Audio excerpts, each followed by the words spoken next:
Hi, Filmatics. Hi, Moguls. We have a dual show today. I'm so glad that you're tuning in because we have a very special guest, Frank Forte. Frank is accomplished designer, storyboard artist, and comic book artist. He's also an animation director. Frank's film and TV credits include some of your favorite evers like Fantasy Island, DreamWorks, Three Below, Bob's Burgers, Lego, Guardian of the Galaxy, Despicable Me Too, Lego Star Wars, The Empire Strikes Out, and Heavy Metal Magazine. There's so many of these, including Zombie Terrorists. So we'll find out about his comic book credits and his film and TV credits. But let's welcome Frank to the show. Hey, Marilyn. Thanks for having me. You're welcome. We got moguls listening and we got film addicts because, as you know, Girls Guide to Investing is one of my podcasts besides Film Addicts. And because you have a live Indigo campaign, we wanted to include you in both. So I just want to let everyone know, where are you tuning in and recording live from today? From Glendale, California. I live in LA. I moved out here probably almost 20 years ago, to work in film and animation. Came from the East Coast, Connecticut. But yeah, reside in LA and have for a while just so that I could have, access to the studios and producers, directors, and, to just work in the entertainment biz. Yeah, and you certainly have amazing credits. I mean, you do so many of my favorites, The Empire Strikes Out and Legos, Despicable Me. But I want to you also are the publisher at Asylum Press, which is an indie graphic novel and comic book publisher. I mean, you do so many amazing things in the comic book world.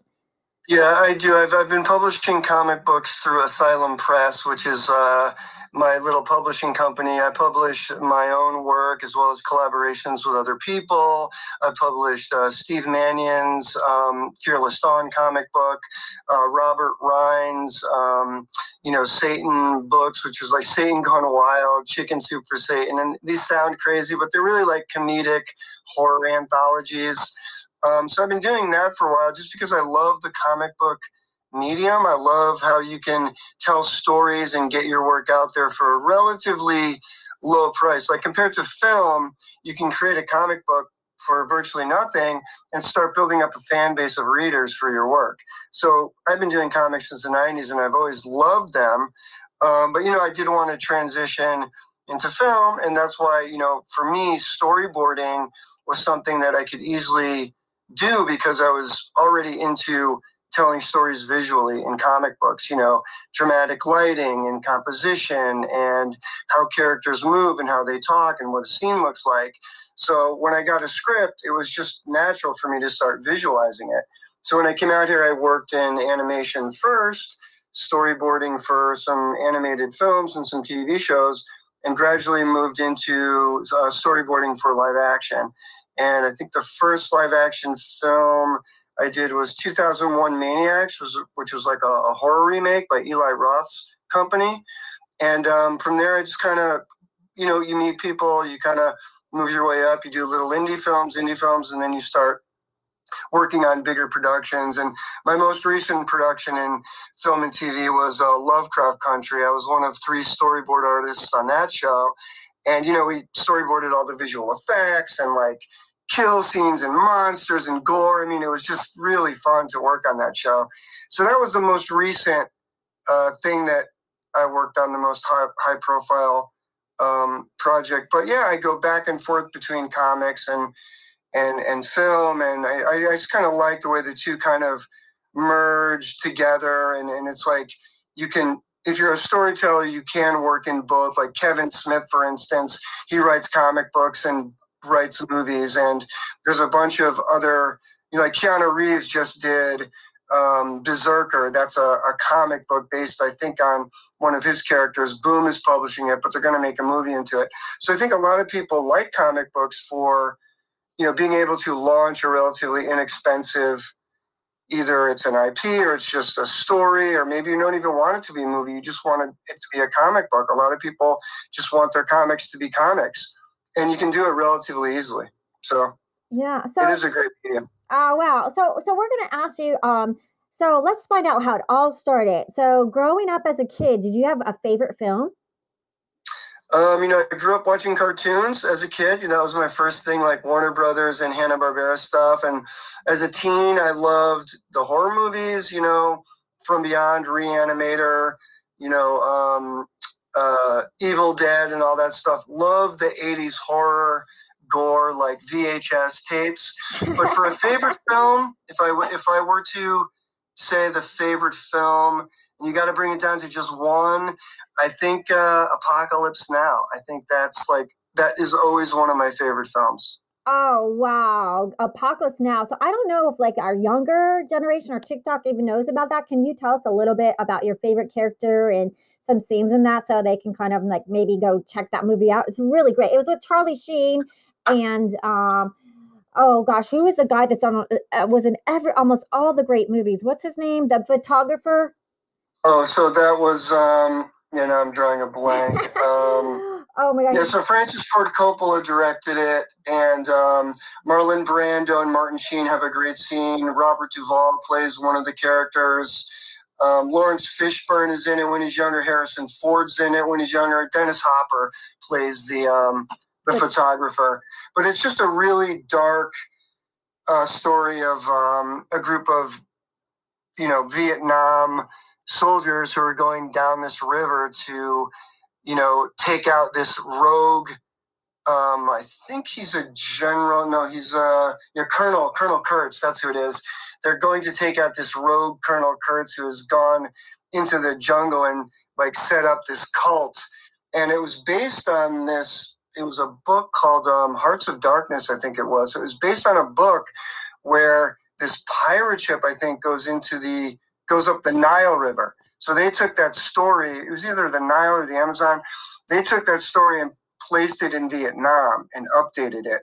And it's just a dark, kind of trippy, psychedelic war epic. It's a Vietnam War story, but it has like elements of psychedelia, and it's just a bizarre, twisted, cool thriller adventure film. And if anyone out there hasn't seen it, I would recommend it for sure. Yeah, it's got great soundtrack and definitely it's something to maybe watch during COVID when everyone is just, you would probably they just probably love it. The soundtrack alone is amazing. I And mean, yeah, one of the most classic lines of all time. I love the smell of napalm in the morning. Like, who doesn't know that line? It's like probably one of the most, like, between that and lines in Pulp Fiction is probably one of the most celebrated lines ever. yeah. And so, you're so accomplished with your comic books, your film and TV credits. Marvel Heroes, the Superhero Squad show. Bob's Burgers, Heavy Metal Magazine. Like I said, Despicable Me Too, Lego Star Wars, Guardians of the Galaxy. So I want to ask you, did you have a favorite Criterion film that inspired your career path? I mean, yeah. Well, when I found the Criterion Collection, it's definitely as you get more into serious films as you're studying them, whether it's in college or after college, you want to look at the Criterion stuff and go, oh, what makes these films great? So you're looking at French New Wave, you're looking at Italian films, you're looking at a lot of the black and white stuff, and you're really kind of okay, the splatter horror is done. I'm done with the goofy comedies. I'm done with these like low budget sci-fi stuff. Let's get to the real interesting films. So, I mean, I love David Lynch. Um, Eraserhead is one of my favorite films. As weird and bizarre as it is, it's kind of like considered his student film because he made it over a 4-year period while he was at AFI. So I think they consider that a student film, but one of my favorite films. It's dark. It's weird. Some people can't even stand watching it. I've seen it probably like 30 times. And it's one of my favorite films just because it's a signature stylized film by David Lynch. It establishes his look, his style, his dialogue, the characters, the actors that he worked with. And, it's kind of a love story in the end, because he's a weird character that falls for this girl and they kind of have a baby. It's just, I don't know. It's so weird and twisted and bizarre. I love it. So I would say for Criterion, that would be my favorite film. Wow, I just remember the guy was like so scary looking. I didn't get it, and I kind of just like maybe like semi watched it. Yeah, it's not for everyone, that's for sure. But if you're a Lynch fan, or an indie, if you like indie films of the '90s, I think that came out in the '80s though, but it was still, it got popular in the '90s.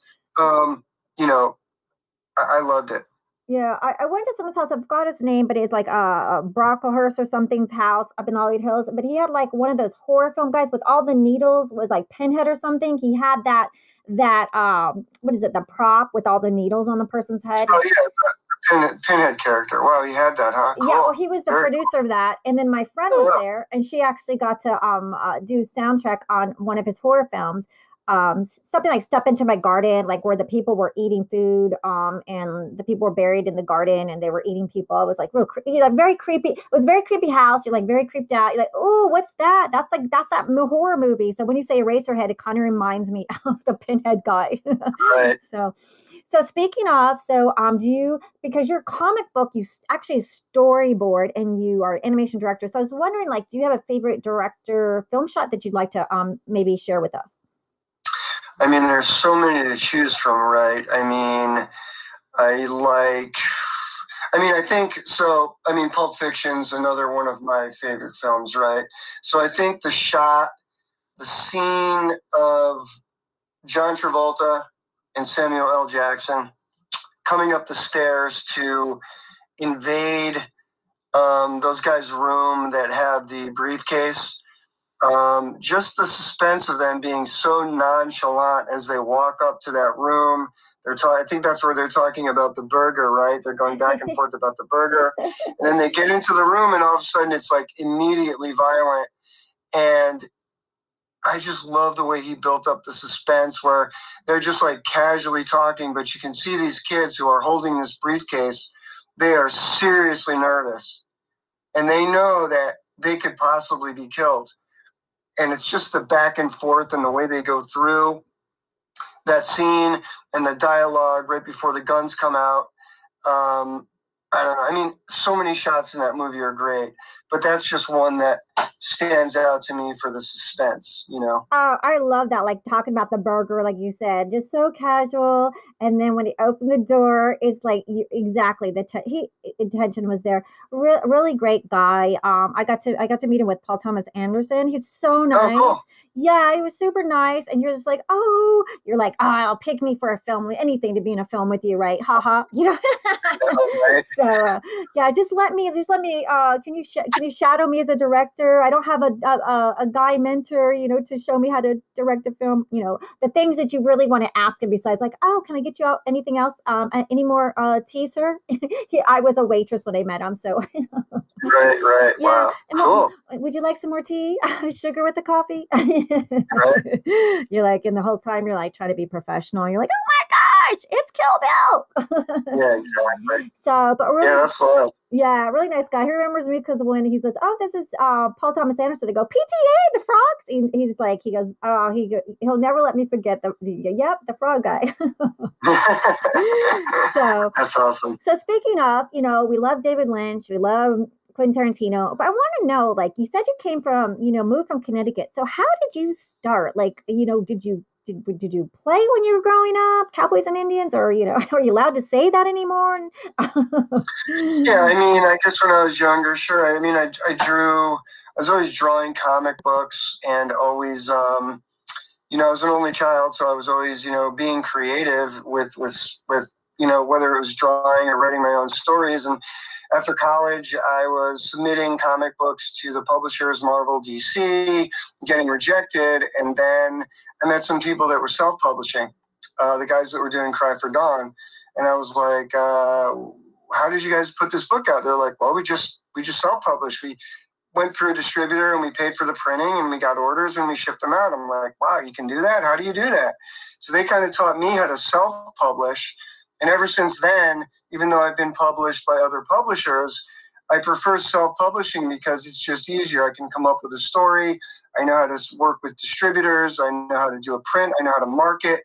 I can create the comic from scratch, get orders, send it to the printer, fulfill the orders, do the invoices, and and that way you can keep more of the money. You have to do more of the work, but at least sometimes you can get with a publisher and you can sign a deal, and then they're going to put you on the back burner. They're not going to put your book out for a year or two, and that sets you back. I mean, when you're younger, maybe it's no problem, but when I get something done, I like to put it out, whether it's digitally on the web, a web comic, or through a distributor. I like having control.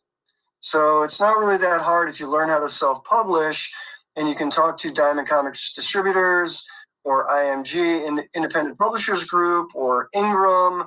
I mean, even if you're small, there are distributors that will take you. You just have to be willing to do the work. Yeah, and so I prefer to self-publish. Oh, that's beautiful. And thanks for sharing those fabulous tips. And then so your specialty, so you started like your own, self-publishing, you're like the original Amazon self-publishing. And yeah, right. Yeah, and so you're at college. Did you go to college? Yeah, I went to Central Connecticut State University for art and graphic design, and then after I graduated there, I started taking more classes at art school. So I went to Pear College of Art in Hamden, Connecticut. I went to SVA in New York City, the Art Students League in New York City, and I didn't go there. I didn't get more degrees. I just kind of took classes that I wanted, like animation or life drawing or storyboarding or composing or illustration, because I felt that getting a degree, at least, there's a lot of ancillary classes that I was kind of wasting my time with. And at that point, I just wanted to be like, I want to take an illustration class with like a great illustrator. And I took animation classes with Bill Plimpton, who's an amazing independent animator. And at the Art Students League, I was taking classes with Larry Poons, who was like this he was an op art guy, and that was for like the fine art stuff. And I was taking drawing classes and life drawing and posing, and it really got my art up to a better level just by focusing on who the teacher was and taking classes with those people. And then when I came out to LA, I still even take classes. I'll take a class with an amazing Disney animator or a Disney storyboard guy or a Disney character designer. And you can really learn a lot from these guys who are working in the business. So, I was living in Connecticut and I wanted to work in film, and that really wasn't happening too much in New York. It was post 9/11.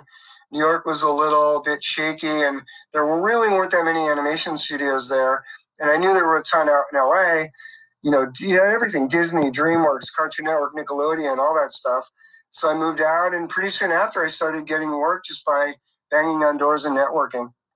Oh, I love it. So do you remember one of your first jobs or?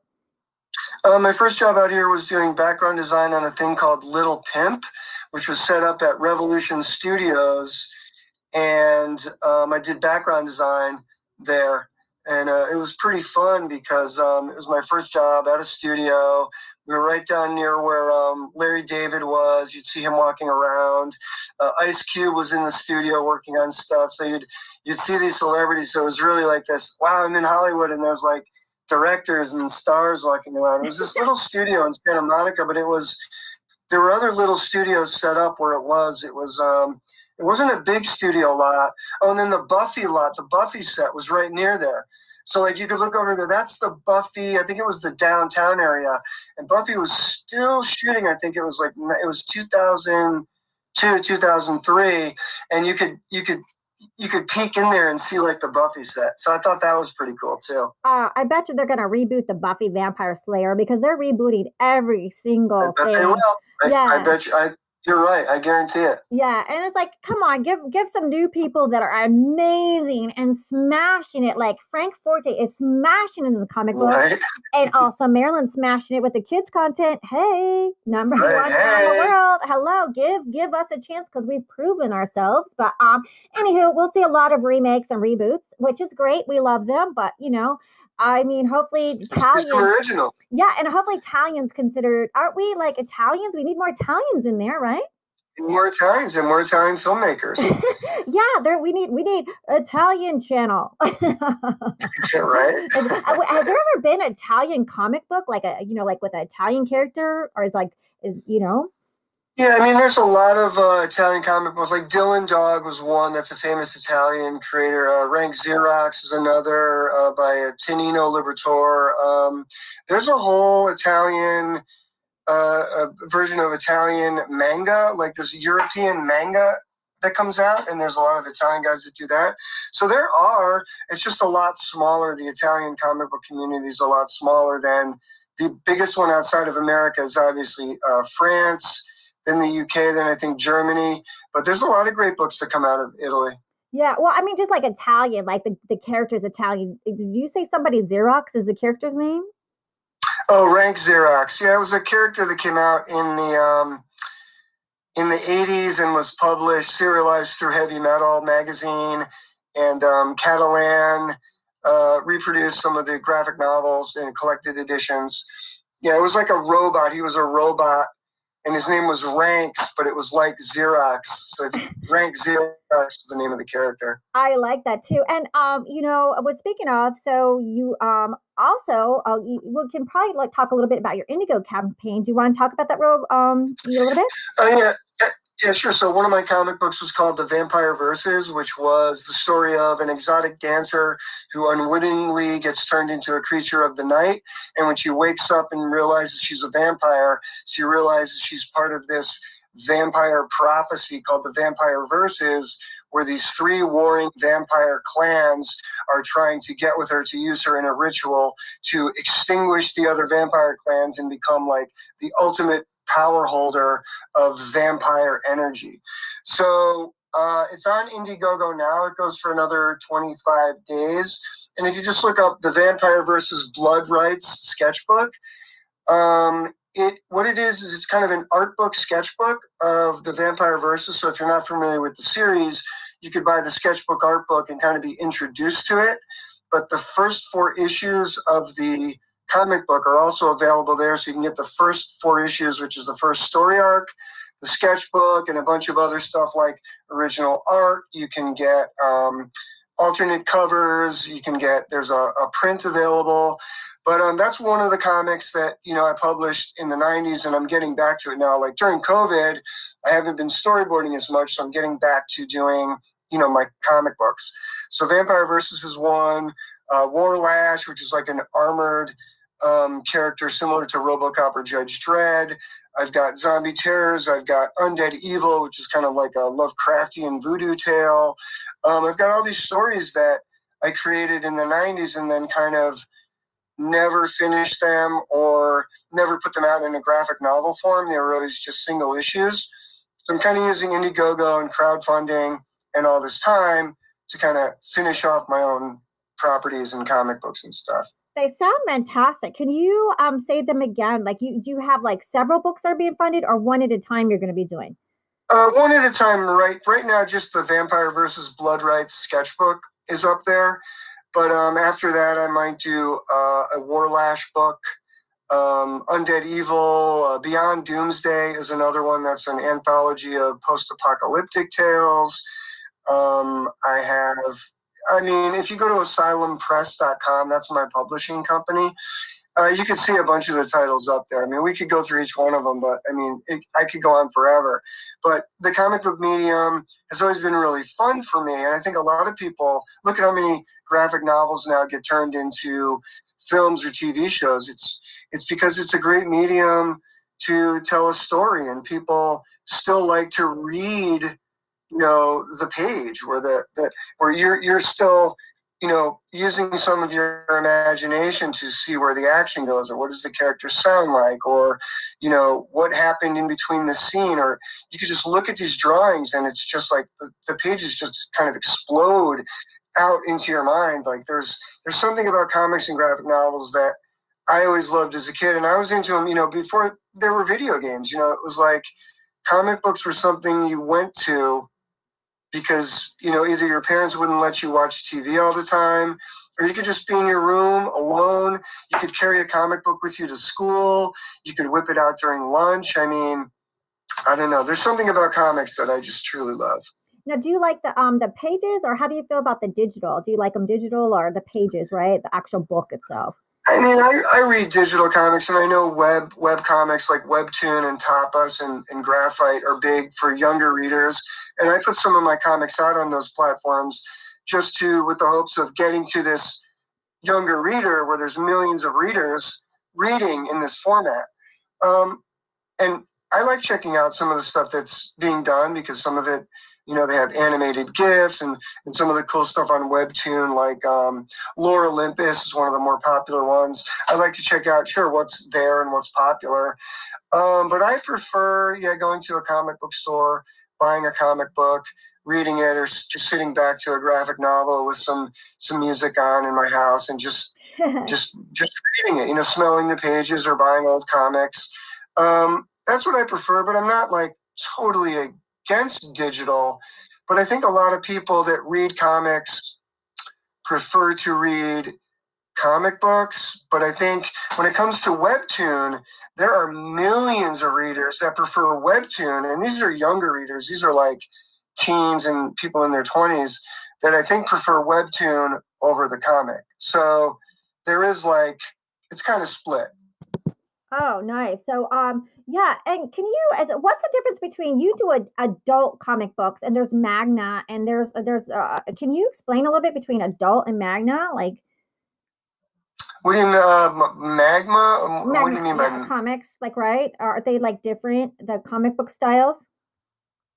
Oh, manga, right. Manga, yes, I mean, sorry. The manga is it originally started out of Japan, and it's just longer form stories. Some of them are, have to do with demons or fantasy or magic.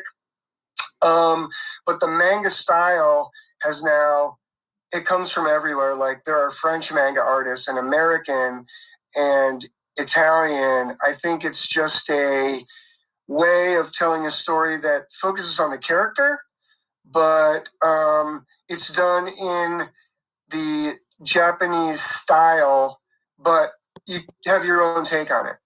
Okay, and then but your forte is adult comics, right? Is that like I would say more mature readers, like what you would see in Vertigo. When you say adult, some people think it's like X-rated.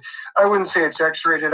My stuff is kind of like an R-rated movie, like Pulp Fiction or Apocalypse Now. I do some stuff that would be general readers, which in comic books that would be like Marvel stuff, Spider-Man, X-Men.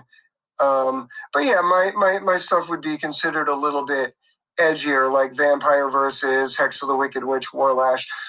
A little bit of an edge, and that's why I like to self-publish, because I don't have to worry about censoring myself. Oh, great. And then, so I just want people to know that your work has been exhibited at, maybe you can correct me if I say it, La Luz da Jesus Gallery, Corporal Gallery, Corey Hayfield Gallery, CASS, Contemporary, Dark Art Emporium, Arch Enemy Arts, Phone Booth Gallery, Night Gallery Fine Arts, Cannibal Flower Ltd Gallery, and Hyena Gallery. And your publisher, again, let's just tell our audience, is Asylum Press. That's ASYLUM, Asylum Press.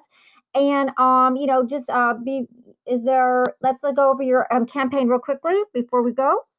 Yeah, Vampire versus Blood Red sketchbook. You can find me on social, Frank Forte Art at Instagram, Frank Forte Art at Twitter, Frank Forte Comics at Twitter and Instagram. That's my comic central. That's where I do my comic art. That's kind of separate from my fine art. Asylum Press is on there. And then Goon Cartoons is my animation channel on YouTube. If you just look up Goon Cartoons, you can see a bunch of original animation that I do. Little shorts, cartoons, kind of short films, all sorts of weird, some funny, some dark, some twisted. But it's a cool outlet for me to just get my stuff out there. Yeah, so Goon Toons, almost 200,000 subscribers. Everyone loves your stuff. Frank Forte, so happy to have you on the show. Support his comic books, and you can support our channel too. I just want to thank all our moguls for listening, all our film addicts for listening. Thank you, Frank, for coming on the show today. Thank you. Thanks for having me. Thanks, everyone. Yeah, and thanks to our audience for listening and making us a top hit podcast. And just thank you. Till next week. Cheers, everybody. Stay healthy and be happy and enjoy some comic books. And you check out his Indigo campaign. And what's the name of it again, real quick? Vampire versus Blood Rights sketchbook on Indiegogo, and it goes for another 25 days. Today is March 3rd, so yeah, check it out. A lot of different reward tiers. Yeah, thank you, everybody.